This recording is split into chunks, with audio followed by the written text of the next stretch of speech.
أعوذ بالله السميع العليم من الشيطان الرجيم بسم الله الرحمن الرحيم والصلاة والسلام على أشرف المرسلين وعلى آله وصحبه أجمعين إن الحمد لله نحمده ونستعينه ونستغفره ونستنصره ونسترشده ونعوذ بالله من شرور أنفسنا ومن سيئات أعمالنا من يهده الله فهو المهتد ومن يضلل فلن تجد له وليا مرشدا ونشهد أن لا إله إلا الله وحده لا شريك له ونشهد أن محمدا عبده ورسوله وصفيه من خلقه وخليله أرسله الله بالهدى ودين الحق ليظهره على الدين كله وكفى بالله شهيدا اللهم اشرح لي صدري ويسر لي أمري واحلل عقدة من لساني يفقه قولي. Chères sœurs, chers frères, chers amis, assalamu alaikum wa rahmatullahi ta'ala wa barakatuh, que la paix soit sur vous. Tout d'abord, nous tenions d'abord à nous excuser pour la panne technique. Voilà, c'était les aléas du direct. Et Inch'Allah, nous allons aborder le sujet de la remise en question et le mois du Ramadan. Donc Inch'Allah, mes chers frères et mes chères sœurs, nous allons nous lancer dans une réflexion collective. Et tout d'abord par commencer à dire la chose suivante. Le mois du Ramadan est une opportunité en or afin de se remettre en question. Le repentir vers Dieu exalté soit-il est basé sur la remise en question.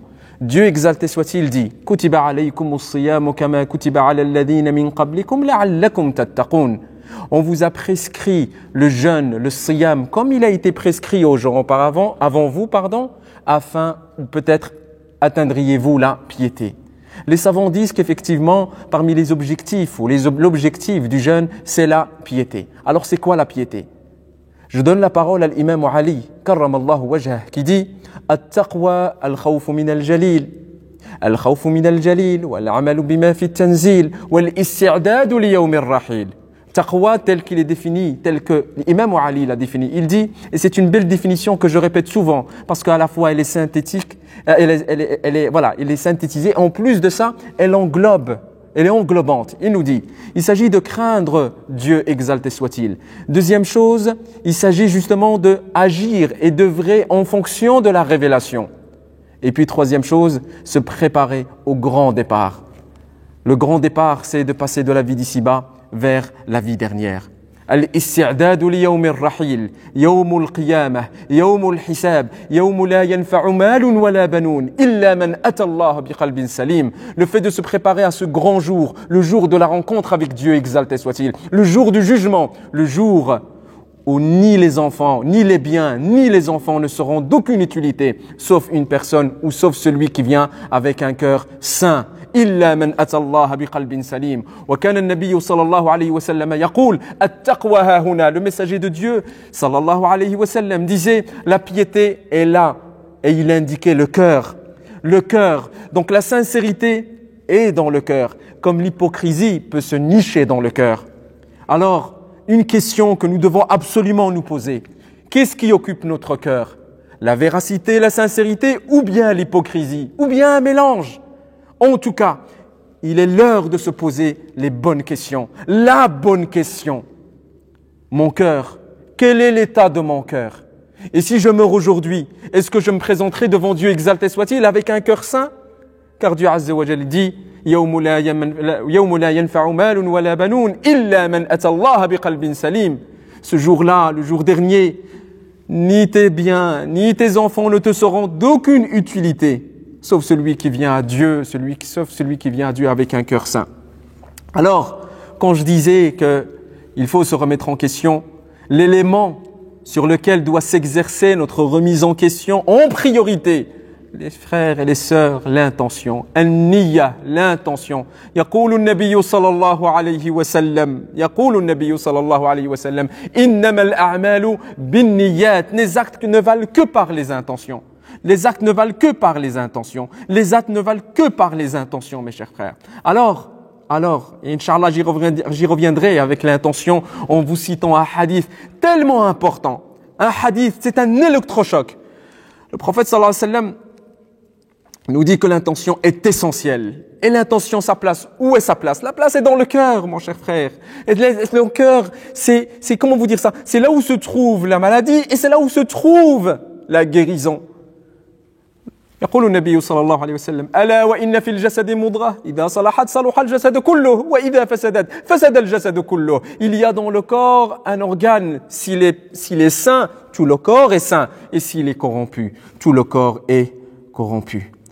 Alors, lorsqu'on parle de se remettre en question, fais attention mon frère, fais attention ma sœur, de se considérer comme quelqu'un qui est déjà arrivé. حذاري أن تعتقد بنفسك ما ليس فيك. Fais attention à l'ostentation, fais attention à l'orgueil, fais attention à l'kibr. Fais attention mon frère et ma sœur. Ne crois pas que tu es parmi les sincères et parmi les véridiques et tu fais partie des gens du paradis. Les compagnons n'agissaient pas de la sorte. Les compagnons n'agissaient pas de la sorte. Ils étaient très critiques vis-à-vis de leur personne. Les compagnons du prophète sallallahu alayhi wa sallam. Alors, j'aimerais s'il vous plaît redire ce que je viens juste de dire maintenant. J'ai dit qu'on ne doit pas se considérer comme étant arrivé, comme étant déjà au paradis. Il ne faut pas se considérer comme on est des véridiques et on est des sincères. Alors vous allez me dire quoi? Se considérer comme un hypocrite? Je vous dis non. Je vous dis ni l'un ni l'autre. Je vous dis, comme il dit Abu Hamid al-Ghazali, il dit cette phrase et elle est belle cette phrase. Il dit Kun man qalbuhu mu'alliqan muttariban bayna al-khawfi war-raja. Sois de ceux dont le cœur vacille entre l'espérance et la crainte. L'espérance de faire partie des sincères, l'espérance de faire partie des véridiques et la crainte d'être un hypocrite.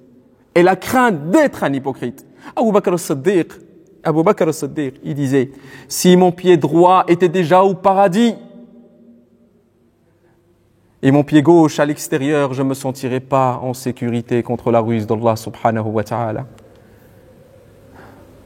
وَلَا يَأْمَنُ مَكْرَ اللَّهِ إِلَّا الْقَوْمُ الْكَافِرُونَ. C'est Abu Bakr al-Siddiq. Lui que le prophète a qualifié de Siddiq, le très véridique Abu Bakr al-Siddiq. Omar ibn al-Khattab, après le décès du prophète sallallahu alayhi wa sallam, et bien des années après, il allait chez Salama et lui disait Ya Salama, est-ce que le prophète m'a cité parmi les hypocrites? Lui que le prophète sallallahu a qualifié de Farouq, lui qui fait partie des 10 premiers au paradis.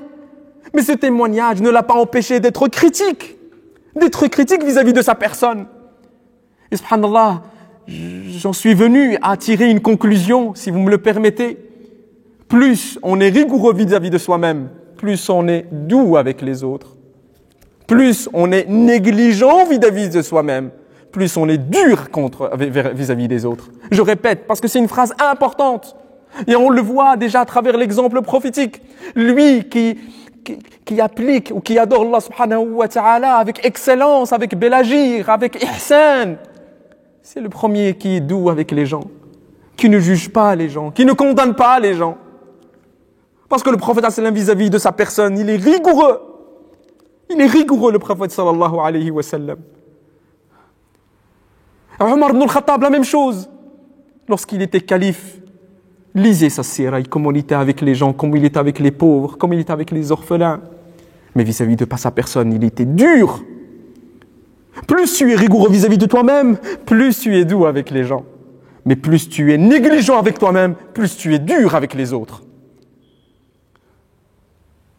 Se remettre en question, c'est questionner son adoration, c'est questionner sa sincérité, c'est questionner son intention. Tel est notre cheminement spirituel. Et lorsqu'on passe notre temps à juger les gens, lorsqu'on passe notre temps à stigmatiser les gens, lorsqu'on passe notre temps à condamner les gens, croyez-moi que là, on est à côté de la plaque, on est à côté de ce qu'est le cheminement spirituel. À côté de ce qu'est le cheminement spirituel. Alors mon cher frère et ma chère sœur, vole vers Dieu exalté soit-il, avec l'aile de l'espérance et l'aile de la crainte, et l'aile de la crainte, et l'aile de la crainte. Donc je disais tout à l'heure que l'aspect le plus important, que l'élément le plus important dans ton cheminement vers Dieu exalté soit-il, l'intention, l'intention, l'intention, l'intention. L'intention. Et je vais même aller plus loin. Quand je parle de l'intention, l'intention, même quand tu appliques, lorsque tu accomplis de bonnes œuvres, la question que je me pose et que je vous pose et qu'on doit se poser, est-ce qu'une bonne action peut générer de l'orgueil? Malheureusement, oui. Malheureusement, si. Malheureusement, si. Malheureusement, si. Alors, permettez-moi, mes chères sœurs et mes chers frères, subhanallah, de vous lire un hadith que je considère pour ma part comme un électrochoc. Vraiment un électrochoc. Et lorsque je m'oublie, je vous assure, je lis et je relis et puis je relis. Et ce hadith-là, à chaque fois, il me fait le même effet. Je demande à Allah subhanahu wa ta'ala qu'il nous fasse l'effet d'un électrochoc et qui nous ramène plus vers l'humilité que vers l'orgueil et qui nous recentre et qui nous permet de se recentrer sur soi-même. Le prophète sallallahu alayhi wa sallam dit dans un hadith rapporté par Abu Huraira. Alors Allah yajazikum bi khair, je le dis à chaque fois quand je vous parle. Allah yajazikum bi khair. Si vous m'écoutez, je sais pas moi, sur votre smartphone ou là votre tablette ou là votre télé, si vous êtes assis sur un fauteuil par exemple, je vous conseille. Allah yajazikum bi khair. Je vous conseille de prendre un tapis, de vous asseoir dessus et de méditer. Parce que c'est lui qui est concerné ici, c'est moi, toi, lui, elle. Nous, quand on lit le Coran, quand on parle des gens du paradis, on se croit déjà au paradis, et c'est bien, c'est l'espérance. Mais lorsqu'on Dieu Azza wa Jal parle des hypocrites, on dit « Ouais, c'est l'autre l'hypocrite ». Alors que le musulman, lorsqu'il lit le Coran, et que Dieu parle des hypocrites, il doit être dans la crainte et la peur de ne pas d'être un hypocrite. Que Dieu nous protège de l'hypocrisie. Alors, ce hadith-là, je vous dis, il est assez puissant. Et vraiment, c'est un hadith qui remet en question. يقول النبي صلى الله عليه وسلم إن الله إذا كان يوم القيامة ينزل إلى العباد ليقضي بينهم وكل أمة جاثية فأول من يدعو به رجل جمع القرآن ورجل قتل في سبيل الله ورجل كثير المال. Le prophète sallam dit, quand le jour dernier arrivera, Dieu Azza wa Jal se présentera devant ses adorateurs afin de trancher. Et il dit فَأَوَّلُ مَنْ يَدْعُو بِهِ. Le premier qui sera convoqué, c'est qui? C'est un homme qui a mémorisé le Coran. Le deuxième, c'est un homme qui est mort sur le champ de bataille. Et troisième, c'est un homme riche, avec beaucoup d'argent. فَيَقُولُ اللَّهُ لِلْقَارِئِ. Allah, ça fait des frissons. فَيَقُولُ اللَّهُ لِلْقَارِئِ أَلَمْ أُعَلِّمْكَ مَا أَنزَلْتُ عَلَى رَسُولِي قَالَ بَلَى يَا رَبِّ. Dieu s'adresse à celui qui a mémorisé le Coran, il lui dit, ne t'ai-je pas enseigné ce que j'ai révélé sur mon messager? Alors l'homme répond, si, ô Dieu. قال فَمَاذَا عَمِلْتَ فِيمَا عَلِمْتَ. Alors qu'as-tu fait de ce que tu savais? Le savoir est une responsabilité. Le savoir est une responsabilité. Qu'as-tu fait par rapport à ce que tu sais, dans ce que tu as fait, dans ce que tu sais, pardon. قال كنت أقوم به آناء الليل وأطراف النهار يا ربي. Je priais par le Coran jour et nuit. Alors Dieu Azza wa Jalla lui dit فيقول الله له كذبت وتقول له الملائكة كذبت. Dieu lui dit tu mens. Et les anges lui disent tu mens. بل أردت أن يقال فلان قارئ. En réalité, ce que tu as cherché à travers cela, que les gens disent de toi, quel beau récitateur. Je permets juste d'ouvrir une parenthèse et Wallah, je sais que c'est pas facile ce que je vais dire, mais tu vois, avec Ramadan, avec Tarawih à la maison, il y en a qui se filment. Il y en a qui le font avec une intention louable pour permettre aux gens de pouvoir suivre, etc. C'est très bien. Mais j'aimerais même dire à toutes les personnes qui le font avec cette intention, louable soit-elle, qu'ils consacrent une part de leur nuit afin de faire la prière seuls, afin d'être seuls face à Allah subhanahu wa ta'ala. Sab'atun yudhilluhumullahu yawma al-qiyamati yawma la dhilla illa dhilluh. Cette catégorie de personnes seront sous l'ombre de Dieu le jour où il n'y aura nulle ombre que l'ombre de Dieu. Parmi eux, il y a qui? Rajulun dhakara Allah khaliyan. Un homme ou une femme qui s'est rappelé de Dieu alors qu'elle était seule et ses yeux débordèrent de larmes. Quelqu'un qui récite le Coran et Dieu Azza wa Jal qui le connaît mieux que lui-même. Et il lui dit quoi? Il lui dit, tu as fait cela pour que les gens disent de toi, quel beau récitateur. Ça, c'est quelqu'un qui porte le Coran, qui mémorise le Coran. Et puis vous avez le deuxième. Et les deuxièmes, c'est encore plus fort. Écoutez, subhanallah. Wa yaqulu Allahu lah. Subhanallah. Le deuxième, c'est celui qui a donné sa vie sur le champ de bataille. Il dit, fa yaqulu lahu kadhabt wa yaqulu kadhabt.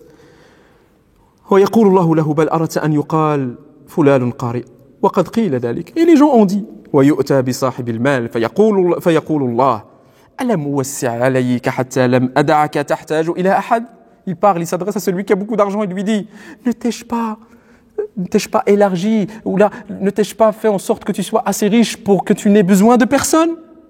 قال بلى قال فماذا علمت فيما أتيتك فماذا عملت فيما أتيتك. Qu'as-tu fait de ce que je t'ai donné? قال كنت أصل الرحم وأتصدق. Je préservais les liens de parenté et je donnais l'aumône. فيقول الله له كذبت.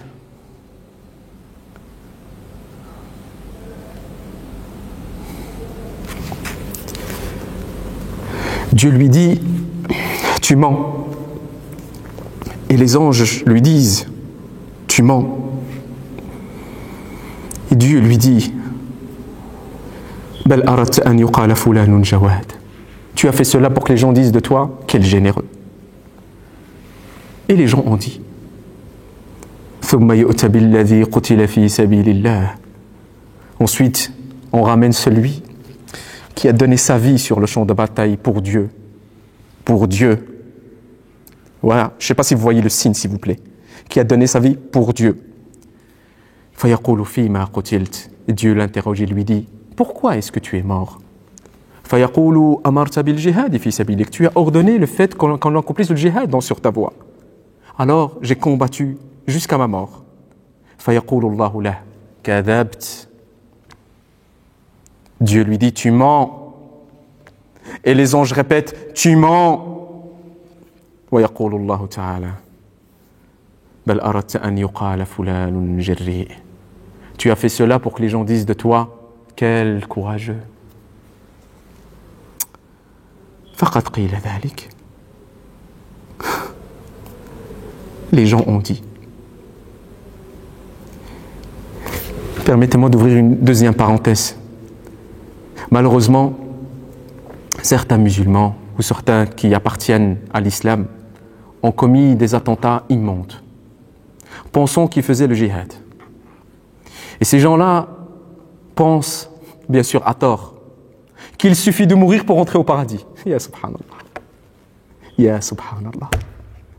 Ya subhanallah. Être sincère ne suffit pas, parce qu'il faut l'ilm avec. Mais imagine quelqu'un, il n'a ni l'un ni l'autre. Quelle catastrophe. Alors moi, subhanallah, la suite du hadith est intéressante. ثم ضرب رسول الله صلى الله عليه وسلم على ركبتيه. Le prophète, une fois qu'il a cité ce hadith-là, il a commencé à taper de ses mains ses cuisses. Tellement que c'est grave, tellement que c'est grave, tellement que c'est grave, tellement que c'est grave. La ilaha illallah, la ilaha illallah, la ilaha illallah, la ilaha illallah Muhammad Rasulullah, la ilaha illallah Muhammad Rasulullah. Ya Rabbi, Ya Rabbi, Ya Rabbi, aide-nous. Aide-nous, Ya Sidi Rabbi, à être sincères. Ya Rabbi, ne nous livre pas à nous-mêmes, ne nous livre pas à nos égos. Ya Rabbi, Ya Rabbi, Ya Rabbi, aide-nous, Ya Rabbi, à avoir la meilleure des intentions. Ya Hannan wa Ya Mannan. Alors, mon cher frère et ma chère sœur, فلا تزكوا أنفسكم هو أقرب هو أعلم بمن اتقى. Dieu Azza wa Jalla dit, ne vantez pas vous-même votre pureté, c'est lui qui connaît mieux ceux qui le craignent. Ensuite, j'aimerais juste juste avant de terminer, citer ce hadith-là qui est exceptionnel, exceptionnel. Écoutez, subhanallah, regardez comment les compagnons, comment le prophète sallallahu alayhi wa sallam nous enseigne, quelle attitude nous devons adopter vis-à-vis d'Allah subhanahu wa ta'ala. Écoutez, subhanallah, il s'agit d'un grand compagnon, un compagnon qui décède suite à une maladie. Il s'appelle Abdullah ibn Mad'un, un grand compagnon, il fait partie des premiers. Alors, une femme, فدخل علينا رسول الله صلى الله عليه وسلم فقلت رحمة الله عليك يا أبا السائب فشهادتي عليك لقد أكرمك الله. Une femme, parce qu'elle connaît Abdullah ibn Mad'un, elle lui dit, mon témoignage, c'est que Dieu t'a honoré.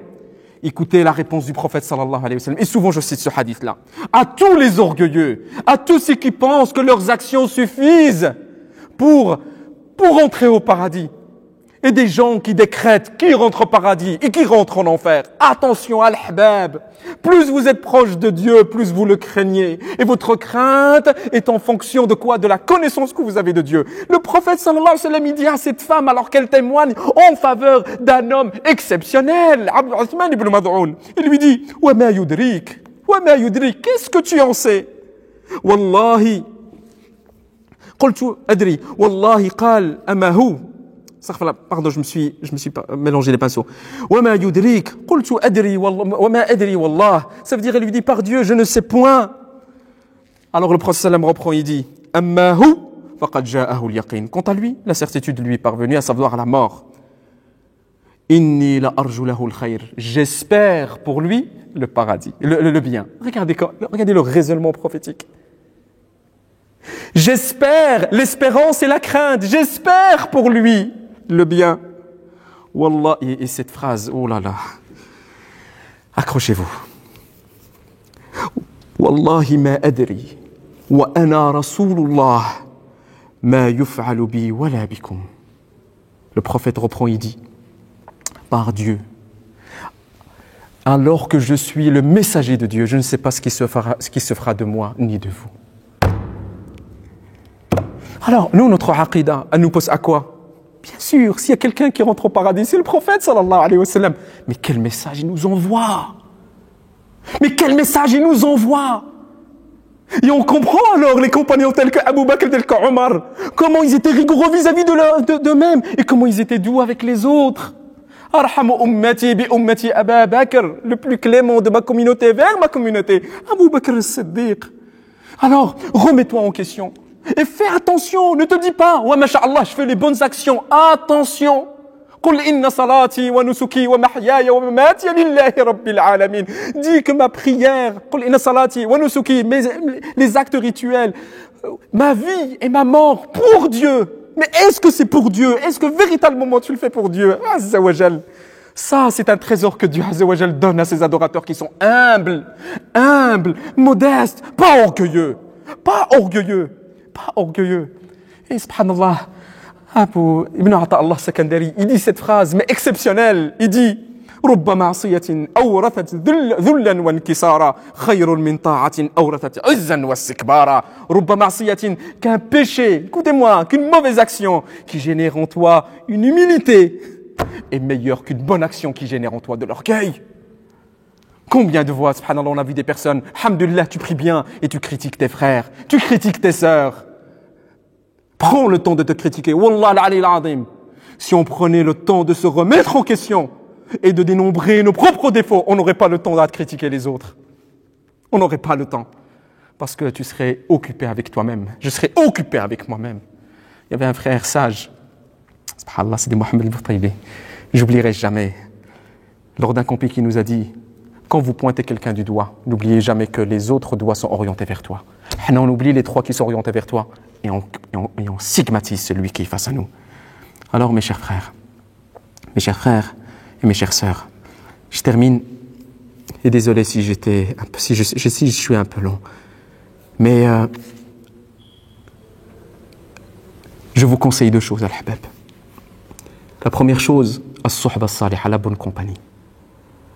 Quand Dieu Azza wa Jalla a parlé de la véracité, il a dit quoi? Il a dit Ya ayyuhalladhina amanu, ittaqullaha wa kunu ma'as sadiqin. Oh, vous qui portez la foi, craignez Dieu et soyez avec les véridiques.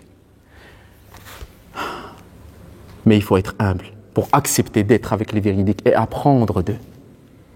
Et puis le deuxième, al-Habab, dhikrullahi Azza wa Jalla, le rappel de Dieu.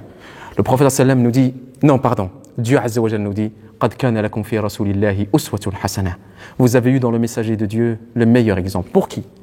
Pour celui qui espère Dieu, qui espère la vie dernière et qui mentionne Dieu abondamment. Chers amis, vous savez, je vais juste terminer par un témoignage d'un homme sur un homme. Et ce témoignage, Inch'Allah, qu'il soit une inspiration pour nous. En réalité, ce qui concerne notre sujet, c'est une partie. Mais quand j'ai lu la description, elle m'a tellement interpellé que je dis, Inch'Allah, que je vais vous la citer dans son entièreté. Alors ce sera ça, avec ça qu'Inch'Allah, que je terminerai. Et encore une fois, faisons preuve d'humilité et écoutons ces paroles. On a demandé à Dirar ibn Dumrash, on lui a demandé de décrire Ali ibn Abi Talib, al-Imam Ali, radiyallahu anhu, wa karramallahu wajhah. Ali ibn Abi Talib, qui a grandi dans le giron du prophète sallallahu alayhi wa sallam, qui a grandi dans le foyer prophétique, qui a été éduqué par le prophète sallallahu alayhi wa sallam. Et il dit, Ya Rab, je vais d'abord le faire en arabe, ensuite en français. أما إذ لا بد فكان والله بعيد المدى شديد القوى يقول فصلا ويحكم عدلا يتفجر العلم من جوانبه وتنطق الحكمة من نواحيه يستوحش من الدنيا وزهرتها ويستأنس بالليل وظلمته كان والله غزير الدمعة كثير الفكرة يقلب كفه ويخاطب نفسه يعجبه من اللباس ما خشن ومن الطعام ما جشب كان والله كأحدنا يجيبنا إذا سألناه ويبتدئنا إذا أتيناه ويأتينا إذا دعوناه ونحن والله مع قربه منا ودنوه إلينا لا نكلمه هيبة له ولا نبتديه لعظمه فإن تبسم فعن مثل اللؤلؤ المنظوم يعظم أهل الدين ويحب المساكين لا يطمع القوي في باطله ولا ييأس الضعيف من عدله فأشهد بالله لقد رأيته في بعض مواقفه ليلة وقد أرخى الليل سجوفه وغارت نجومه وقد مثل قائما في محرابه قابضا على لحيته يتململ تململ السقيم ويبكي بكاء الحزين وكأني أسمعه وهو يقول يا دنيا غر غيري أبي تعرضت أم إلي تشوقت هيهات هيهات قد باينتك ثلاثا لا رجعة لي فيك فعمرك قصير وعيشك حقير وخطرك كبير من قلة الزاد من قلة الزاد من قلة الزاد وبعد السفر ووحشة الطريق هذا كلام الإمام علي الذي يتأسف ويقول من قلة الزاد. Mes chers frères, écoutez, subhanallah, comment étaient les hommes. Et si on ne peut pas être comme eux, alors qu'on essaie de leur ressembler. Je vous disais, c'est juste un extrait qui concernait le sujet. Mais quand j'ai lu ces descriptions, je me suis dit, je dois la partager avec mes frères et mes sœurs. Écoutez, subhanallah, Ali ibn Abi Talib, que Dieu fasse, Inch'Allah, qu'on soit comme eux, comme ses premiers. Il disait, Dirar, alors qu'on lui a demandé de décrire Ali, il dit, il était très clairvoyant et possédait d'immenses capacités. Sa parole était décisive et son jugement juste. Sa parole est véridique et dans son jugement, il s'attache à la justice et au droit. La science jaillissait de tout son être et la sagesse fusait de tout son âme. Il se sentait mal à l'aise face à ce monde ici-bas et ses plaisirs et se montrait satisfait avec la nuit et sa solitude. Je répète, il se montrait apaisé, si vous voulez, avec la nuit et sa solitude. Il ne s'intéressait pas à la vie d'ici-bas. Cette vie ne l'attirait pas car il était complètement attiré vers la vie dernière et par Dieu. Il préférait la nuit car son calme lui permettait de prier. C'est pour ça que je disais à mes frères, Allah yajazikum bi khair. Prenez une part de votre nuit et faites le qiyam seul face à Allah subhanahu wa ta'ala. Il dit, il préférait la nuit car son calme lui permettait de prier et de s'adresser à son Seigneur. Ses larmes étaient abondantes. Il pleurait, ses larmes couvraient son visage. Il se plongeait longuement dans ses pensées. Il avait la pensée occupée et les idées ouvertes à l'univers tout entier et à la vie tout entière et à toute la responsabilité. Car tout en lui était ouvert à la connaissance de Dieu Ya Rab, et à la responsabilité de l'homme devant Dieu. Il tournait ses doigts en pensant et il parlait à soi-même. Je répète, il tournait ses doigts en pensant et il parlait à soi-même. Et il s'adressait à soi-même pour s'étudier et pour demander à son âme de lui rendre des comptes sur tous les détails de sa vie. Il n'était pas comme ceux qui s'oubliaient à force de contacter les gens. Les vêtements et les aliments durs lui plaisaient. Parmi nous, il était comme l'un de nous. Il ne voulait pas être traité comme calife ou que ses sujets soient traités comme de simples auxiliaires. Il nous rapprochait de lui quand nous nous rendions chez lui et nous répondait quand nous l'interrogions. Il s'exécutait lorsque nous l'appelions. Ya Rabbi, quelle humilité, Ya Rabbi. Ya Rabbi, Ya Rabbi, Ya Rabbi, Ya Rabbi. Tarbiyatu Rasulillah, l'éducation du prophète sallallahu alayhi wa sallam. Et il nous apprenait lorsque nous cherchions à apprendre auprès de lui. Bien qu'il nous rapprochait de lui par Dieu, nous n'osions pas lui adresser la parole tellement qu'il était majestueux, l'hiba. Sa personnalité était majestueuse et il s'imposait là où il se trouvait. Lorsqu'il souriait, il montrait des dentelles, des perles bien rangées. Il vouait un grand respect aux personnes pieuses et il rapprochait les pauvres. Les puissants n'espéraient point trouver chez lui de l'injustice à exploiter et les faibles ne désespéraient point de sa justice. Je témoigne, Ya Rabbi. Ça veut dire, Berar, il l'a vu alors que Ali ne savait pas qu'il le voyait. Est-ce qu'on est d'accord? Ali ibn Abi Talib, il faisait pas semblant. Ali ibn Abi Talib aimait bien se retrouver seul. Mais Berar, il raconte, un jour, il l'a vu. Et écoutez, subhanallah. Et écoutez comment étaient les pieux. Il dit, je témoigne que je l'ai vu dans certaines de ses postures au milieu de la nuit, alors qu'il se tenait debout dans son lieu de prière tout en tenant comme pour l'arracher sa barbe de sa main, tout en gémissant comme quelqu'un qui est mordu par un serpent, tout en pleurant comme un affligé et tout en disant « Oh, la vie de ce monde, éloigne-toi de moi. Est-ce moi que tu tentes de séduire? Est-ce moi que tu désires? Que je n'ai besoin de toi. Ce que tu tentes est irréalisable. Va donc séduire d'autres. Je t'ai répudié par 3 fois sans possibilité d'arrangement. Vie, tu es courte. Tu as peu d'importance. Et ce qu'on peut espérer de toi est ridicule. Les provisions sont chétives, minimes. Le chemin est long et le voyage est interminable. Et l'endroit où nous irons est d'une gravité immense. Et l'endroit où nous irons est d'une gravité immense. Ya ahbaba Rasulillah, ô vous qui souhaitez cheminer vers Dieu, faites de la remise en question votre quotidien. Intégrez-le dans votre programme spirituel. Et croyez-moi, plus vous remettez en question, plus vous sentirez votre cœur s'adoucir, plus vous allez éprouver de l'amour en Dieu vis-à-vis des gens. Et comme le prophète sallam le dit dans un hadith qudsi, wajabat mahabbati lil mutahabbin fi. Chers frères et sœurs, ce fut un plaisir, ce fut un moment plaisant et riche. Je demande à Allah subhanahu wa ta'ala, comme il nous a rassemblés dans cette vie ici-bas, qu'il nous rassemble auprès de lui. Comme j'aimerais, Inch'Allah, avant de clôturer, de penser à tous les malades, à toutes les souffrances par lesquelles ils traversent. Et je pense également à leurs familles, à tous ceux qui ont perdu leurs proches. Inch'Allah, on fera une invocation pour eux. Alors, et n'oubliez pas, mes chers frères, nos mosquées, subhanallah, j'ai eu le plaisir de revenir à cette mosquée. Croyez-moi, c'était quelque chose d'exceptionnel. Mais Allah subhanahu wa ta'ala, parfois, il nous prive de quelque chose pour qu'on puisse réaliser son importance. Wallah al-Ali al-Adim, quand je suis rentré, parce que je respecte le confinement, comme ça vous le savez, je le respecte scrupuleusement. Mais là, je suis sorti pour faire cette intervention. Mais quand j'ai fait 2 rak'at, Wallah al-Ali al-Adim, c'était quelque chose d'exceptionnel. Alors, cette privation, en réalité, c'est une manière pour Dieu Azza wa Jal de nous aider à réaliser ce qui est important. اللهم يا رب اشف مرضانا ومرضى المسلمين أجمعين. اللهم اشف مرضانا ومرضى المسلمين أجمعين. اللهم اشفهم بشفائك وداويهم بدوائك شفاء لا يغادر سقما. اللهم يا رب ارحم موتانا وموتى المسلمين أجمعين. اللهم تغمدهم برحمتك. اللهم تغمدهم برحمتك.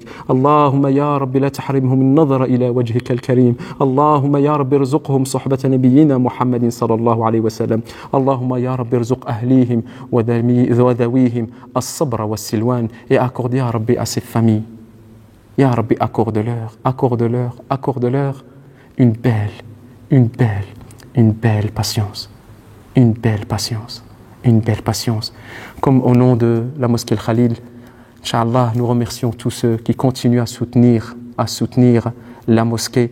Qu'Allah subhanahu wa ta'ala vous récompense et que vous accorde la meilleure des intentions et la meilleure des récompenses. أقول قولي هذا وأستغفر الله لي ولكم فاستغفروه إنه هو الغفور الرحيم. والسلام عليكم ورحمة الله تعالى وبركاته.